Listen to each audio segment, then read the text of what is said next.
Everyone, मैं संगीता शर्मा आपका selection guider में स्वागत करती हूँ। कैसे हैं आप सभी? उम्मीद करती हूँ आप सब बहुत अच्छे होंगे, अपनी तैयारी बहुत अच्छे से कर रहे होंगे। हम लोग हिंदी का स्पेशल यूके ट्रिपल एससी का बैच चला रहे हैं, जिसमें हम लोग यूके ट्रिपल एससी के PYQ करते हैं। तो हम लोगों का ये 9 प्रैक्टिस सेट है। इससे पहले हम 8 प्रैक्टिस सेट अपने कर चुके हैं। ये हमारा आज का पहला क्वेश्चन है। पहला क्वेश्चन हमारा है आछरी कु मतलब हो। आछरी का क्या मतलब होता है? आपका ये जूनियर असिस्टेंट में आया हुआ क्वेश्चन है। क्या आपका भली होता है, कृष्ण की गोपियों की आत्मा, या अप्सरा होता है, जलेबी जनू पकवान होता है, या व्याख्यान को बकत होता है? क्या होता है इसका अर्थ? आपको बताना है। किसका अर्थ? आछरी का अर्थ आपका क्या होता है? तो आपका जो आछरी का अर्थ होता है, कृष्ण की गोपियों की आत्मा या अप्सरा होता है। आछरी का अर्थ होता है आपका कृष्ण की गोपियों की आत्मा या अप्सरा। यह शब्द आपका किसका है? यह शब्द आपका ब्रज भाषा का है और इसका उपयोग कृष्ण की गोपियों के संदर्भ में किया जाता है। आछरी शब्द का जो प्रयोग किया जाता है, ये आपका कृष्ण की गोपियों के लिए किया जाता है। गोपियां कृष्ण की अनन्य भक्त थीं और उनसे अटूट प्रेम करती थी। उन्हें अप्सराओं के समान सुंदर और दिव्य माना जाता है। तो इसके गोपियों के लिए किस शब्द का प्रयोग करते हैं? आपका क्वेश्चन आ जाता है तो आछरी का। और आछरी किस भाषा का शब्द, भाषा का शब्द है? तो आछरी आपका ब्रज भाषा का शब्द है। नेक्स्ट क्वेश्चन आपका आता है कि निम्नलिखित में से गढ़वाली लोक गायक कौन नहीं है? कौन ऐसे हैं जो आपके गढ़वाली लोक गायक नहीं है? ये भी आपका यूके ट्रिपल एससी के जूनियर असिस्टेंट में आया हुआ क्वेश्चन है। जीत सिंह नेगी, जगदीश बकरोल, किशन सिंह पवार या गजेंद्र रावत, कौन ऐसे हैं जो आपके लोक गायक नहीं है? तो गजेंद्र रावत आपके लोक गायक नहीं है। गजेंद्र रावत गढ़वाली लोक गायक आपके नहीं है। गढ़वाली लोक गायक में जीत सिंह नेगी हो गए, जगदीश बकरोल और किशन सिंह पवार प्रमुख हैं। ये गायक गढ़वाली सांस्कृतिक लोकगीतों और पारंपरिक धुनों को लोकप्रिय बनाने के लिए जाने जाते हैं। कौन कौन? जीत सिंह नेगी, जगदीश बकरोल और किशन सिंह पवार जो हैं आपके, ये आपके गढ़वाली गायक हैं। नेक्स्ट आपका आता है निम्नलिखित में से कौन सा कथन सही नहीं है? 3 कथन आपके सही हैं और एक आपका गलत है। तो आपको बताना है कि कौन सा आपका सही नहीं है। अधिसूचना को हमेशा अन्य पुरुष में लिखा जाता है। कार्यालय आदेश हमेशा उत्तम पुरुष एक वचन में जारी किए जाते हैं। परिपत्र अन्य पुरुष में लिखा जाता है, या परिपत्र अन्य पुरुष में नहीं लिखा जाता है। तो आपका इसका जो सही आंसर है वह है परिपत्र अन्य पुरुष में आपका नहीं लिखा जाता है। क्या है? जो आपका परिपत्र है ये हमेशा अन्य पुरुष की शैली में लिखा जाता है। और वहाँ क्या दे रखा था? नहीं लिखा जाता है। ये हमेशा अन्य पुरुष की शैली में आपका लिखा जाता है। परिपत्र वह प्रपत्र होता है जो अपने अधीन कार्यालय या किसी कार्यालय को सूचना, निर्देश, आदेश या अनुवेश देने के लिए तैयार किया जाता है। आपका जो परिपत्र होता है ये क्यों तैयार किया जाता है? किसी कार्यालय को कोई निर्देश देना हो, कोई सूचना देनी हो, या हमें कोई आदेश देना हो किसी कार्यालय को, एक कार्यालय के द्वारा दूसरे कार्यालय को, तब उसके लिए परिपत्र आपका तैयार किया जाता है। परिपत्र एक साथ कई विभागों को भेजा जा सकता है। ये आपका क्वेश्चन बन सकता है कि क्या परिपत्र एक साथ कई विभागों को भेजा जा सकता है? तो आपका परिपत्र जो है एक साथ कई विभागों को आपका भेजा जा सकता है। नेक्स्ट आपका क्वेश्चन आता है निम्नलिखित में से कौन सा कथन आपका असत्य है? जिठाट का अर्थ देवरानी होता है। देखो, असत्य और नहीं, विशेष ध्यान क्या रखना है आपको? असत्य का रखना है और अपने नहीं का रखना है। बोराण का अर्थ बहुरानी, डाडी का अर्थ अविवाहित स्त्री, झटनाथी का अर्थ पोते का पुत्र। कौन सा आपका असत्य है? देखो, बोराण का अर्थ जो होता है आपका बहुरानी ही होता है, और दाढ़ी का जो अर्थ होता है अविवाहित स्त्री ही आपका होता है। जड़ नीति का जो अर्थ होता है पोते का पुत्र ही होता है, जबकि जिठाट का जो आपका अर्थ होता है जेठानी होता है। तो ये आपका असत्य है। कौन सा? ए वाला आपका असत्य है। इसका आंसर क्या हो गया? आपका ए हो गया। मैंने आपको बताया ना जेठाट का अर्थ क्या होता है? जेठानी होता है। नेक्स्ट आपका आया निम्नलिखित साहित्यकारों को जन्म तिथि के अनुसार अनुक्रम में व्यवस्थित कीजिए। आपके 4 राइटर दिए हुए हैं, उन 4 साहित्यकार दिए हुए, उन्हें उनकी जन्म तिथि के अनुसार आपको सेट करना है कि कौन से का जन्म कब हुआ। कै।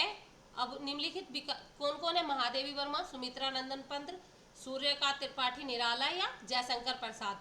निम्नलिखित विकल्पों का सही उत्तर है क्या? कौन सा इनमें से सही है? कै गे खे गे, घे गे कै खे, घे गे खे कै, घे कै खे गे।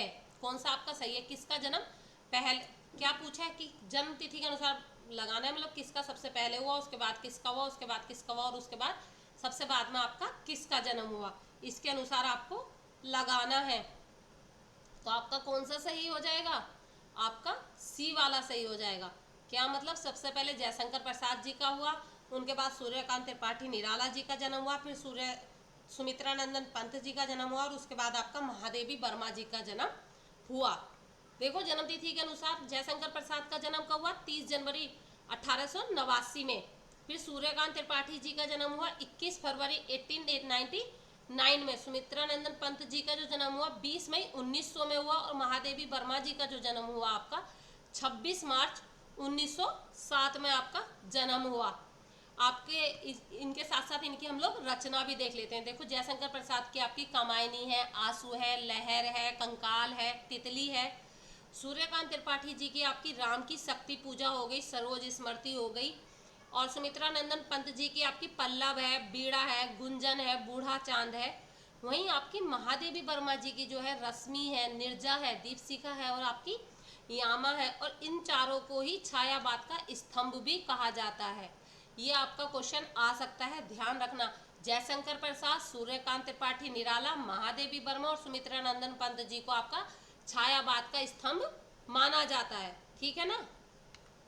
नेक्स्ट आपका आता है जौनसारी भाषा में मेहमान को क्या कहा जाता है। आपकी जो जौनसारी भाषा है उसमें आपकी मेहमान को क्या कहा जाता है। और मुझे ये भी बताना साथ के साथ जौनसारी भाषा आपकी कहाँ बोली जाती है?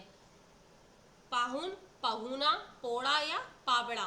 तो जौनसारी भाषा में आपके मेहमान को पावड़ा कहा जाता है। क्या कहा जाता है? पावड़ा कहा जाता है। देखो जौनसारी में मेहमान को पावड़ा कहा जाता है। यह शब्द क्षेत्रीय बोलचाल में समानतः प्रयुक्त होता है। पाहुन जो कहा जाता है मेहमान को आपका गढ़वाली और कुमाऊनी में कहा जाता है, जबकि पाहुना आपका भोजपुरी और अवधी में मेहमान को कहा जाता है। और पोड़ा जो है आपका बुंदेली और मालवी में आपका कहा जाता है। ठीक है ना। और ये पश्चिमी क्षेत्र में आपकी बोली जाती है। नेक्स्ट आपका क्वेश्चन आता है, इस प्रश्न में दो कथन दिए हुए हैं, कथन एक और आपका कथन दो। इन दोनों कथनों का सम्यक परीक्षण करके सही उत्तर का चयन कीजिए। ये आपका स्टेनोग्राफ में आया हुआ क्वेश्चन है आपका। पहला कथन आपका दिया है गले का हार होना, और दूसरा दिया है मंडू पोखली आखी देख ली। ठीक है ना। तो आप ये चार ऑप्शन है, इनमें से आपको बताना है कौन सा आपका सही है। कथन ए और कथन दो एक ही भावार्थ है। कथन है हिंदी भाषा और कथन दो गढ़वाली भाषा का मुहावरा है। कथन एक हिंदी भाषा का और कथन दो कुमाऊनी भाषा का मुहावरा है। कथन एक और कथन दो विपरीतार्थी हैं। देखो ये ना तो ये विपरीतार्थी हैं आपका, इसका क्या है? कथन एक जो है आपका हिंदी भाषा का मुहावरा है, और कथन दो जो है आपका वो कुमाऊनी भाषा का मुहावरा आपका है। दोनों कथन एक हिंदी भाषा का और कथन दो जो है आपका कुमाऊनी भाषा का मुहावरा है। गले का हार होने का मतलब होता है बहुत प्रिय होना या अत्यधिक स्नेह का पात्र होना। वहीं आपका मंडूल पोखली आखी देखली का अर्थ जो होता है आपका किसी प्रिय वस्तु को अपने पास रखना। हमारी कोई बहुत प्रिय वस्तु है उसे हम अपने पास रखते हैं, उसे हम कुमाऊनी में बोलते हैं मंडू पोखली आखी देखली। ठीक है ना। नेक्स्ट आपका आता है क्वेश्चन, आपका कथन दिया हुआ है कुमाऊनी वांचिक परंपराओं में लोकोक्ति और मुहावरों का महत्वपूर्ण स्थान है। यह मौखिक परंपराएं लगभग सभी भाषा भाषी क्षेत्रों के एक रूपता प्रदर्शित करती हैं। कुमाऊनी और अन्यत्र समाजों में ये परंपराएं बराबर रूप से प्रचलित हैं। कथन को पढ़कर सही उत्तर का चयन कीजिए। ना नीचे चार ऑप्शन आपके दिए हुए हैं, आपको सही का चयन करना है। पहला है आपका कुमाऊनी कहावतों में लाक्षणिकता है, अन्य भाषाओं की कहावतों में नहीं है। ऐसा है नहीं, सब इस जैसी होती है। कुमाऊनी में अन्य भाषाओं की कहावतों के नमूने पाए जाते हैं। अन्य भाषाओं की कहावतों में कुमाऊनी लोकोक्तियों की भाव निहित हैं। या नेक्स्ट है आपका डी, कुमाऊनी और गढ़वाली कहावतों में आपस में पर्याप्त भिन्नता है।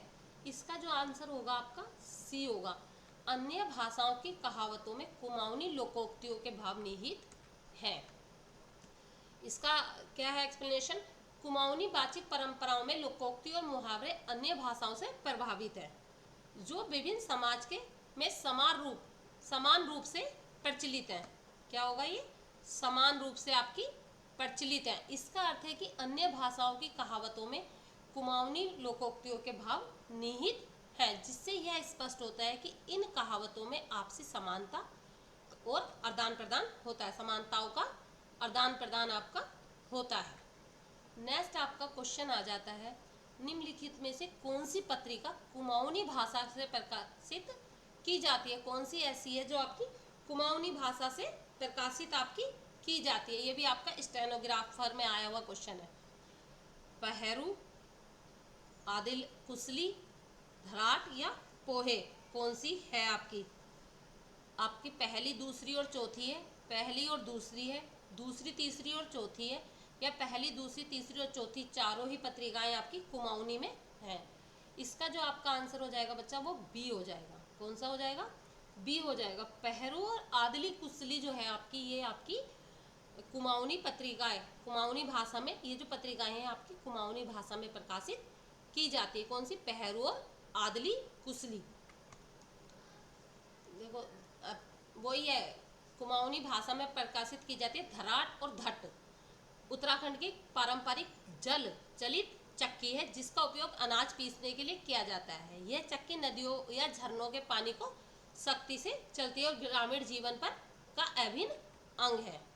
धराट जो दिया हुआ है, ये चक्की है जो पानी या नदियों के झरने के पानी से चलती है, ठीक है ना, धराट। नेक्स्ट आपका आता है, इसमें आपको मैच करना है, क्या करना है, सुमेलित करना है। सूची एक को सूची आपको दो से सुमेलित करना है। कूट इसके पीछे हैं, इस पर नहीं आए तो उसके हिसाब से आपको इसका आंसर बताना है। क्या राजी, सोका, भोटिया, पूरी, थारू, तोमर ये बोली जाती हैं। बॉक्सा, बनरूत। एक बार देख लो ध्यान से, इसके जो कूट है वो पीछे हैं। इसके कूट है, पहले के साथ दूसरा मिलेगा, फिर दूसरे के साथ दूसरा, तीसरा, चौथा, या फिर पहले के साथ चौथा है, ख के साथ पहला है, ग के साथ दूसरा है, या घ के साथ तीसरा है। क के साथ चौथा है, ख के साथ दूसरा है, ग के साथ पहला है, घ के साथ तीसरा है। फिर नेक्स्ट है क के साथ फोर्थ है, ख के साथ फर्स्ट है, फिर थ्री है, फिर टू है। तो इसका आंसर आपका क्या होगा, इसका आंसर आपका क्या होगा, इसका आंसर होगा आपका क्या होगा, ये होगा, मतलब राजी जो है, राजी बनरोत होगा, भोटिया में सोका है, थारू जो है आपका पूरी बोली जाती है, और बॉक्सा में आपकी तोमर बोली जाती है, ठीक है ना। नेक्स्ट आपका क्वेश्चन आता है, 11 क्वेश्चन है हमारा, ये आपका ARO में आया हुआ क्वेश्चन है। महात्मा गांधी किसको भारत की राजभाषा बनाना चाहते थे, उर्दू को, हिंदी को, अंग्रेजी को या हिंदुस्तानी को। महात्मा गांधी किसको भारत की राजभाषा बनाना चाहते थे, तो जो महात्मा गांधी थे वो हिंदी को भारत की राजभाषा बनाना चाहते थे। ARO में आया हुआ क्वेश्चन है 2016 में आपका।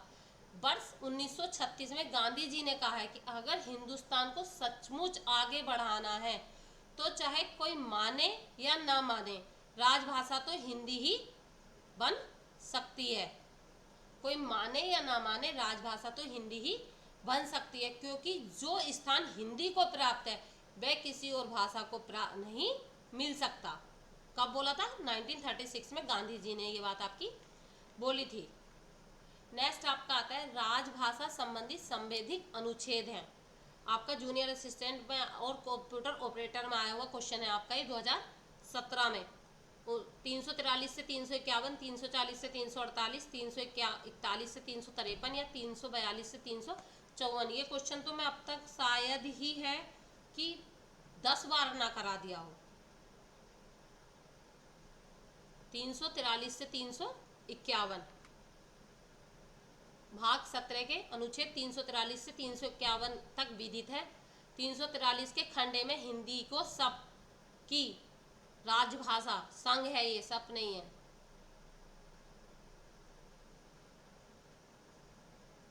संघ की राजभाषा के रूप में मान्यता प्रदान की गई। इसकी जो लिपि है हिंदी की, वह देवनागरी है। नेक्स्ट आपका आता है कोरबी नाम का नामांकन करता कौन है? आपका कोरबी बोली के नामकरण करता कौन है? यूपी केयर टेकर में आया हुआ एग्जाम है 2000 में आया हुआ आपका क्वेश्चन है 2019 में। गिरियर्सन, ईश्वर चंद्र गुप्त, राहुल सांस्कृत्यायन या उपयुक्त में से कोई नहीं। तो इसका जो आंसर होगा आपका राहुल सांस्कृत्यायन होगा। क्या होगा? राहुल सांस्कृत्यायन आपका आंसर इसका होगा। साहित्यिक भाषा बनाने के पश्चात इसका नाम किसका? कोरबी भाषा का नाम बदलकर खड़ी बोली बना दिया गया और इसका जो जन्म हुआ था सोरसैनी अपभ्रंश से आपका हुआ था। नेक्स्ट आपका वीडियो में ही आया हुआ क्वेश्चन है, इनमें से कौन सी भाषा संविधान की 8वीं अनुसूची में शामिल नहीं है? यूके वीडियो एग्जाम में आया हुआ 2016 का क्वेश्चन है, ध्यान रखना। हिंदी, नेपाली, राजस्थानी या गुजराती। तो इसका आंसर क्या हो जाएगा आपका? राजस्थानी हो जाएगा। भाषाओं में राजस्थानी भाषा 8वीं अनुसूची में शामिल नहीं है। संविधान की 8वीं अनुसूची में 22 प्रादेशिक भाषाएं हैं, जबकि प्रारंभ में 14 थीं। कितनी थी? 14 थी। समय समय पर विभिन्न संशोधन द्वारा कुछ अन्य प्रांतीय भाषाएं जोड़ी गईं, जिसमें आपकी कौन कौन सी आ गई? ये संशोधन भी आपके एग्जाम में आ सकते हैं। 21वां संविधान संशोधन हुआ जिस 1967 में, इसमें आपकी सिंधी जोड़ दी गई। 71वां संशोधन हुआ 1992 में, उसमें आपकी कंकोड़ी, मणिपुरी और नेपाली जोड़ दी गई। उसके बाद आपका 92वां संविधान संशोधन हुआ 2003 में, उसमें आपको बोडो, डोंगरी और मैथिली, संथाली आपकी जोड़ दी गई। नेक्स्ट आपका क्वेश्चन बनता है, वर्तमान समय में संविधान द्वारा स्वीकृत भाषाओं की संख्या क्या है? ये भी आपका स्टेनोग्राफ में आया हुआ क्वेश्चन है 2024 में, लास्ट ईयर का ही क्वेश्चन है ये। 14 है, 20 है, 22 है या आपकी 26 है? तो कितनी है? 22 है। वर्तमान में आपकी 22 है। पहले 14 थी। संविधान में 3 संशोधन हुए जिनमें आपकी और भाषाएं जोड़ी गई। कुल मिलाकर आपकी 22 भाषाएं हो गई। कौन कौन सी हैं वो आपकी 22 भाषाएं? असमिया है, बंगाली है, बोडो है, डोंगरी है, गुजराती है, हिंदी है, कंबड़ है, कश्मीरी है, कोंकणी है, मलयालम है, मणिपुरी है, मराठी है, नेपाली है, उड़िया है, पंजाबी है, संस्कृत है, संथाली है, सिंधी है, तमिल है, तेलुगु है, उर्दू है और आपकी मैथिली भी इसी में है। नेक्स्ट आपका आ जाता है, निम्नलिखित में से कौन सा उष्म व्यंजन है? से है, था वह से है, यह वह रेल, कैक है, गैग है। तो आपके जो उष्म व्यंजन है, देखो ये तो आपके अंतस्थ व्यंजन है ना। आप यह वह रेल है, अर्धस्वर भी हम बोलते हैं, ये कै वर्ग है। आपके जो उष्म व्यंजन है ये से है आपके। जिन वर्णमालाओं का उच्चारण मुखांकों में घर्षण से उत्पन्न उष्मा से होता है, इनकी संख्या आपकी 4 है। कौन कौन सी? से और है आपका। फिर नेक्स्ट आपका आता है, अनुच्छेद शब्द का सही संधि विच्छेद क्या है? ये भी आपका आरओ में आया हुआ क्वेश्चन है। अनुपिलक छेद, अनुपिलक छेद, अनुपिलक छेद या अनुपिलक छेद। तो इसका आपका क्या हो जाएगा? ए हो जाएगा, क्योंकि इन्हें जब मिलाया जाता है तो बीच में आधा च आपका आ जाता है। ये रहा सही संधि विच्छेद है। क्यों? ह्रस्व स्वर या आ का मेल जब 6 से किया जाता है तो 6 से पहले च, आधा च आपका जोड़ दिया जाता है। ठीक है ना। नेक्स्ट आपका आता है, निम्नलिखित में से कौन सा आपका घोष व्यंजन है? घोष व्यंजन कौन कौन से होते हैं? तीसरा, चौथा और पांचवा वर्ण जो होता है आपका, वो आपका घोष व्यंजन होता है। तीसरा, चौथा और पांचवा जो वर्ण होता है आपका क्या होता है? घोष व्यंजन में आपके आ जाता है। तो ख हो गया, च, मैं या ठ, कौन सा आपका ऐसा है जो आपका घोष, जिसे हम सघोष भी बोलते हैं, जिसे हम सघोष भी बोलते हैं। तो आपका क्या है? मैं आपका पांचवा वर्ण है। तो पांचवा वर्ण है तो क्या हुआ आपका? सघोष हुआ।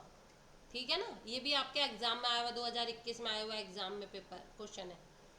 मैं आपका घोष सघोष वर्ण है। घोष प्रत्येक वर्ग का तीसरा, चौथा, पांचवा वर्ण आता है और सभी स्वर्ण वर्ण ये ल और है भी इसी में आपके आते हैं। जबकि अघोष वर्ण में आपका पहला और दूसरा वर्ण आता है। ठीक है, कौन सा आता है? पहला और दूसरा वर्ण आता है, और से, श्रय और से भी इसी में आपका आ जाता है। नेक्स्ट आपका आ जाता है, जौनसारी बोली निम्नलिखित में से किस वर्ग में आती है? जूनियर असिस्टेंट या डीईओ में आया हुआ क्वेश्चन है आपका।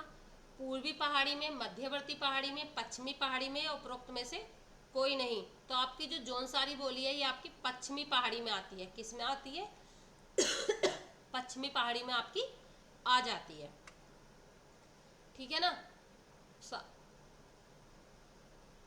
ये आर्य भाषा परिवार की बोली है, जिसे गिरियर्सन ने पश्चिमी पहाड़ी वर्ग में रखा। गिरियर्सन ने जौनसारी की भी कई उपभाषाएं हैं, जैसे बाबरी हो गई, कनवाड़ी हो गई, ये आपकी जौनसारी भाषा की उपबोलियां हैं।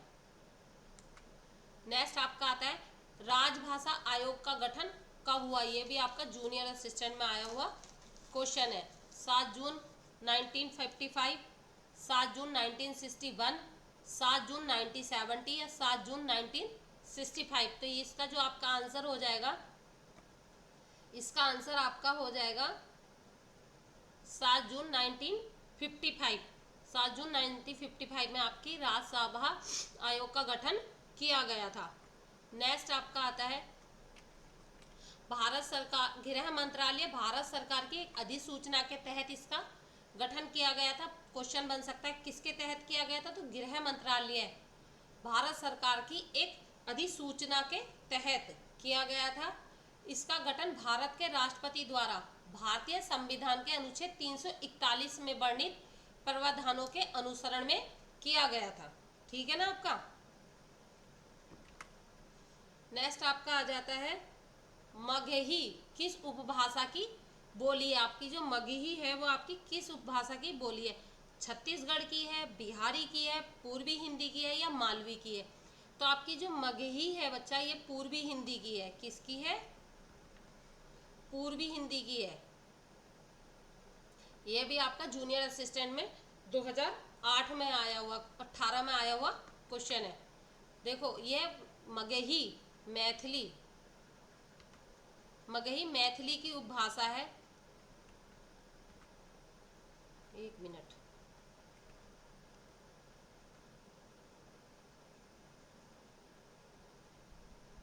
ये ऊपर नीचे हो रखे हैं, इसमें मैंने भी नोटिस नहीं किया।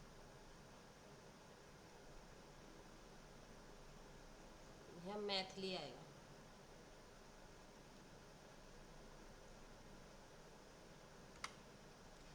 हिंदी भाषा में कुल 5 उपभाषाएं हैं, मगही, मैथिली और बिहारी। ये आपका बिहारी भी उसी में है। एक मिनट,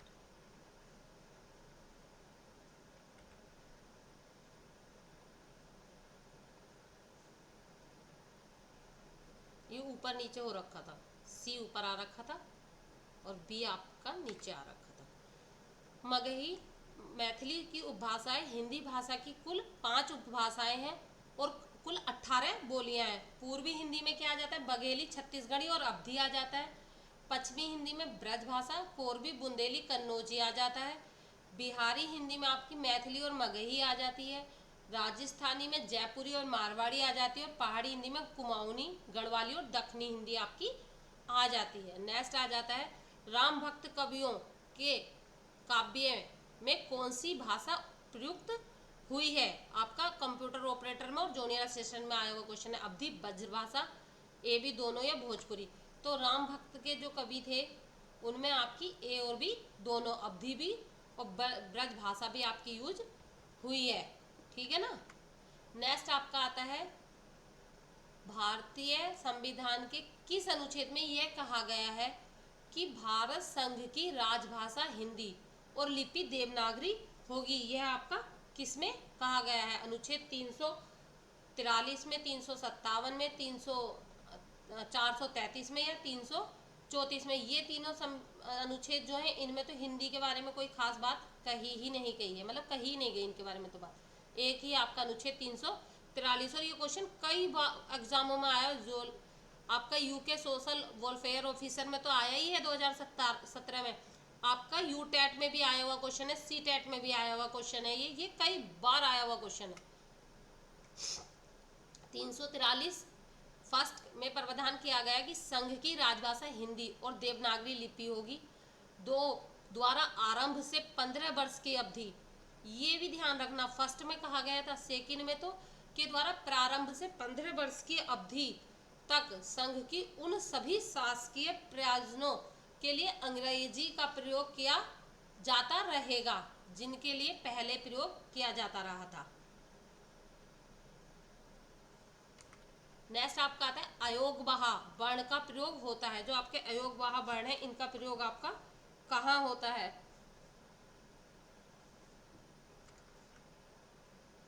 संयुक्त व्यंजन के रूप में, विसर्ग के रूप में, अनुस्वार अनुनासिक के रूप में, या उपयुक्त में से कोई नहीं। तो अयोगवाह जो वर्ण है इनका प्रयोग होता है आपका अनुस्वार अनुनासिक के रूप में। अनुस्वार और विसर्ग न तो स्वर होते हैं न ही आपके व्यंजन होते हैं, किंतु ये स्वरों को सहारा के सहारे चलते हैं।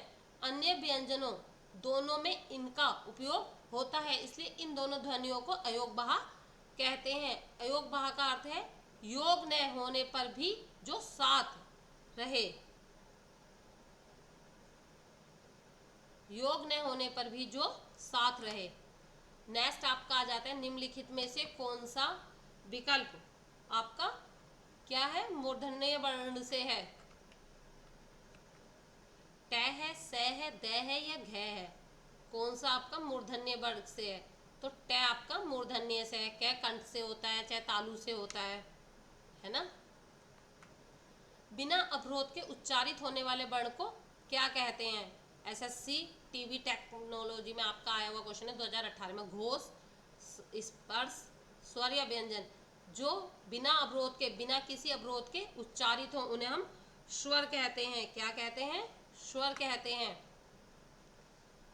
बिना अवरोध, मूलतः हिंदी में उच्चारण के आधार पर 10 स्वर और लेखन के आधार पर 13 स्वर हैं। ठीक है ना, ध्यान रखना। उच्चारण के आधार पर पूछे तो 10 है और लेखन के आधार पर पूछे तो 13 है। भाषा का आरंभ किससे होता है? ध्वनि से, शब्द से, वर्ण से या पद से? तो भाषा का जो आरंभ होता है वो आपका ध्वनि से होता है। भाषा का आरंभ ध्वनि से होता है, क्योंकि सर्वप्रथम बच्चा ध्वनि अर्थात वर्ण या अक्षर का उच्चारण करना सीखता है। भाषा की सबसे छोटी इकाई ध्वनि या वर्ण है। ध्वनि वर्ण का उच्चारित कथित रूप है और वर्ण ध्वनि का लिखित रूप है। ठीक है ना। आपका नेक्स्ट आ जाता है जौनसारी भाषा की लिपि इनमें से कौन सी है? माझी है, करोधी है, देवनागरी है, कुटिल है। तो आपकी जो जौनसारी भाषा की आपकी लिपि है वो आपकी देवनागरी है। कौन सी लिपि है? देवनागरी लिपि है।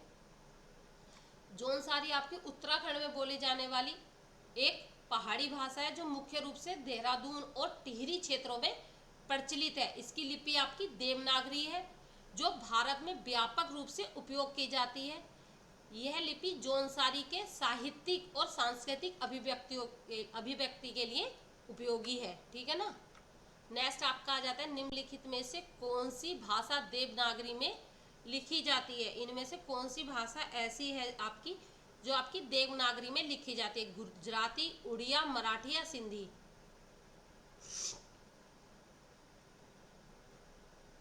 तो आपकी जो मराठी है, मराठी आपकी देवनागरी लिपि में लिखी जाती है। जो आपकी मराठी है वो आपकी देवनागरी लिपि में लिखी जाती है। देवनागरी लिपि आपकी बाईं से दाईं ओर लिखी जाती है। और इसमें और कौन कौन सी भाषाएं लिखी जाती हैं?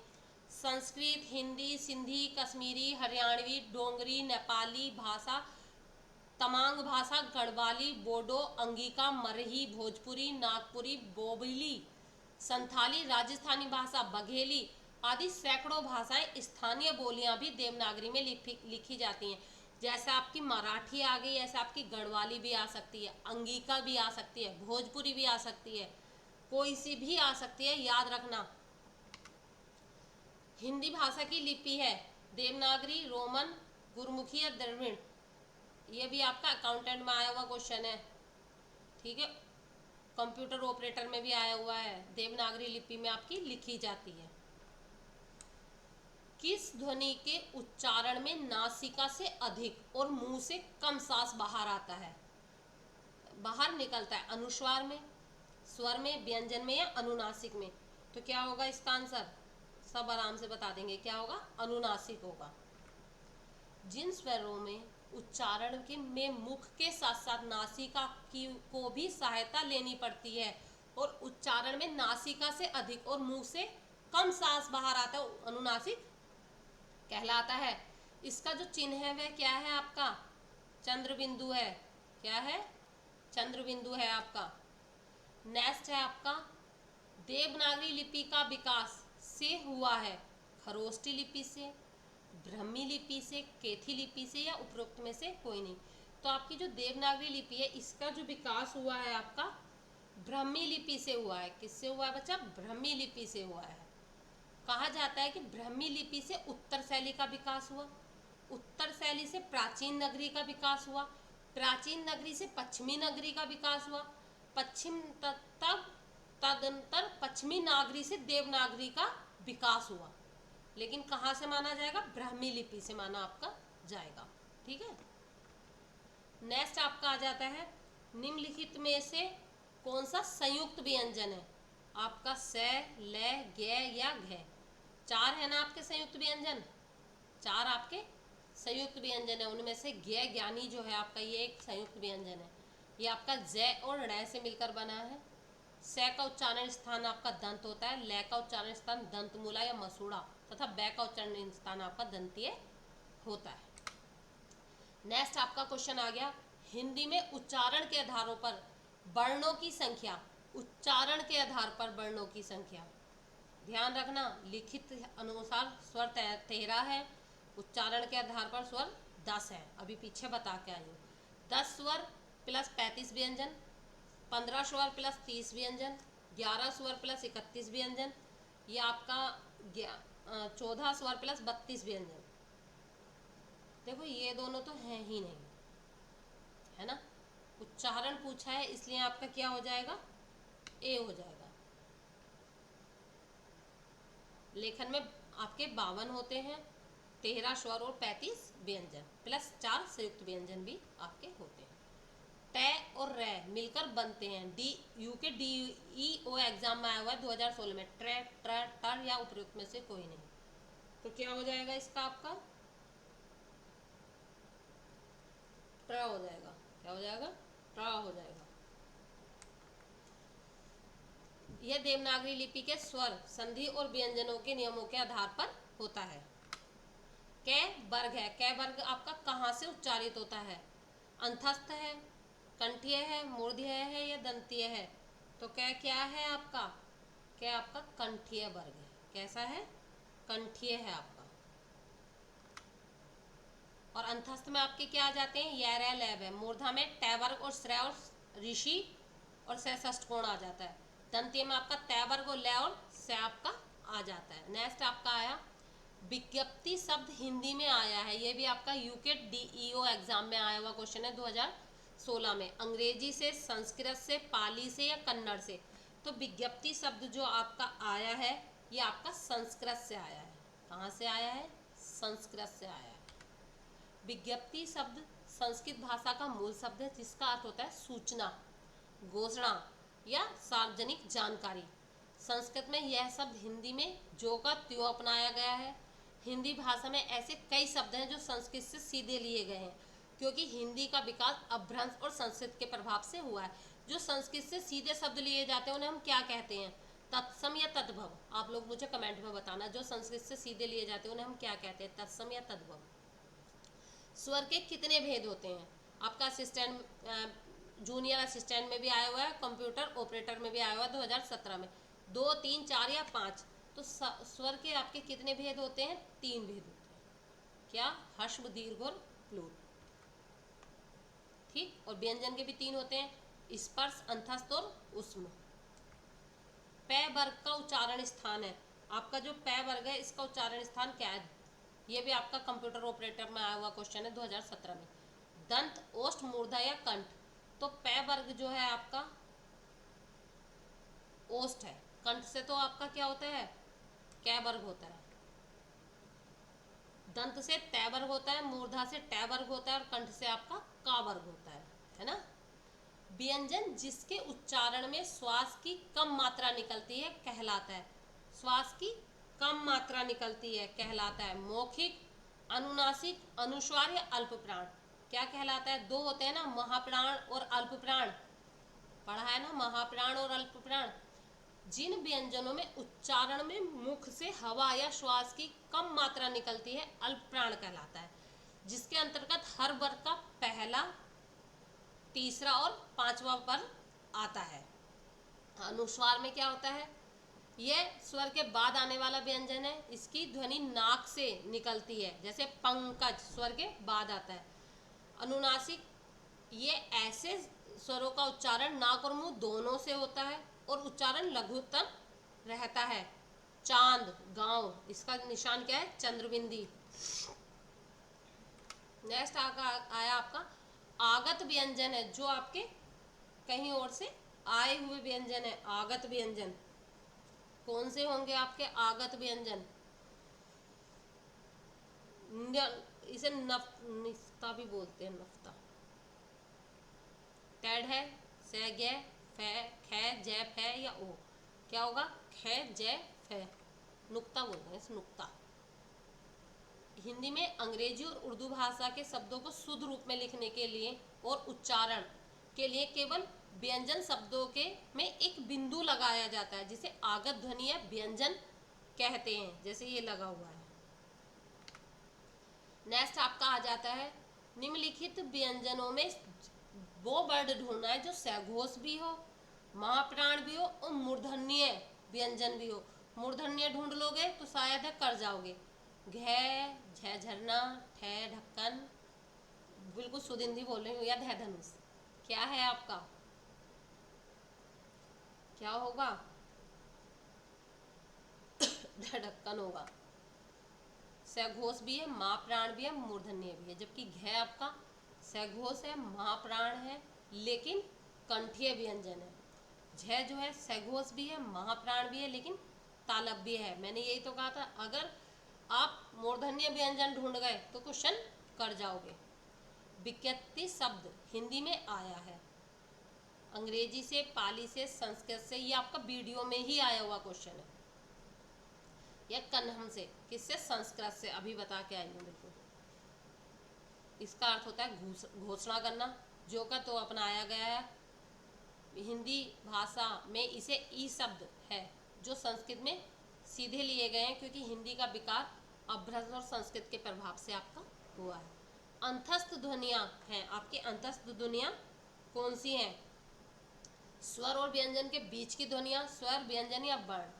तो आपकी जो अंतस्थ ध्वनियाँ होती हैं वे होती हैं स्वर और व्यंजन के बीच की ध्वनियाँ। जो स्वर और व्यंजन के बीच की ध्वनियाँ होती हैं उन्हें हम अंतस्थ ध्वनि कहते हैं। इसमें कौन से आते हैं आपके? या, रा, ला, बा। इनकी संख्या कितनी है आपकी? 4 है। नेक्स्ट है आपका जिन वर्णों को, एक मिनट, टाइपिंग मिस्टेक है। जिन वर्णों का उच्चारण पारंपरिक वर्णमाला के बीच अर्थात स्वर व व्यंजन के बीच स्थित हो, उन्हें हम क्या कहते हैं? स्वर और व्यंजन के बीच स्थित हो। सोशल वेलफेयर ऑफिसर का आपका आया हुआ क्वेश्चन है 2017 का। अंतस्थ व्यंजन, संघर्षी व्यंजन, स्पर्श व्यंजन या प्रकृति व्यंजन, क्या उसे हम कहते हैं? तो उसे हम अंतस्थ व्यंजन कहते हैं। इन्हें हम अर्धस्वर भी कहते हैं। ये आपके हैं ये, रे, ले और आपका बै। नेक्स्ट है वर्ण बै का उच्चारण स्थान क्या है? वर्ण बै का उच्चारण स्थान क्या है? ओष्ठ, कंठ तालु, ओष्ठ कंठ, ये आपका दंत ओष्ठ। तो क्या है इसका? दंत ओष्ठ है आपका। ओष्ठ आपका ऊ, पा, फा, बा, पा, मा। कंठ तालव ए और ए होते हैं आपके।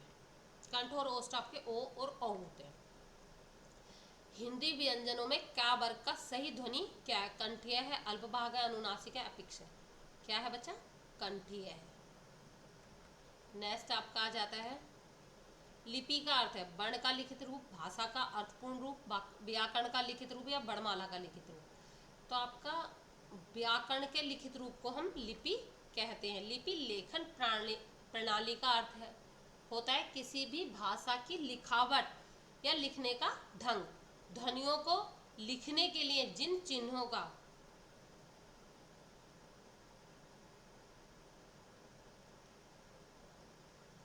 ध्वनियों को लिखने के लिए जिन चिन्हों का प्रयोग किया जाता है उसे लिपि कहते हैं। हिंदी भाषा की लिपि देवनागरी लिपि है। देवनागरी लिपि अधिकांशतः है वर्णात्मक, शून्यात्मक, सिरोरेखात्मक या रोमन। देखो यहाँ लिखा हुआ है असिरोरेखात्मक, जबकि देवनागरी लिपि आपकी सिरोरेखात्मक है। सिरोरेखा किसे बोलते हैं? जो ऊपर रेखा खींची जाती है। क्या है ये? आपकी वर्णात्मक है। कैसी है? वर्णात्मक है। ये एक अक्षरात्मक लिपि है। ये आपकी बाएं से दाएं की ओर लिखी जाती है। व्यंजन कितने हैं? 28 हैं, 33 हैं, 10 हैं या 53 है? तो आपके व्यंजनों की संख्या कितनी है? 33 है। आपके 33 व्यंजन है, जिसमें 25 आपके स्पर्श व्यंजन है, 4 उष्म व्यंजन है और 4 ही आपके अंतस्थ व्यंजन है। ये रेखा वो हो गया इसमें मिसप्रिंट। आपको मेरी क्लास कैसी लगी आप मुझे कमेंट बॉक्स में ज़रूर बताना। Thank you. और इसकी पीडीएफ आपको हमारे सिलेक्शन गाइडर के ऐप पर मिल जाएगी। आप लोग ऐप डाउनलोड कर लीजिए, उस पर हम लोग इसकी पीडीएफ आपको दे देते हैं।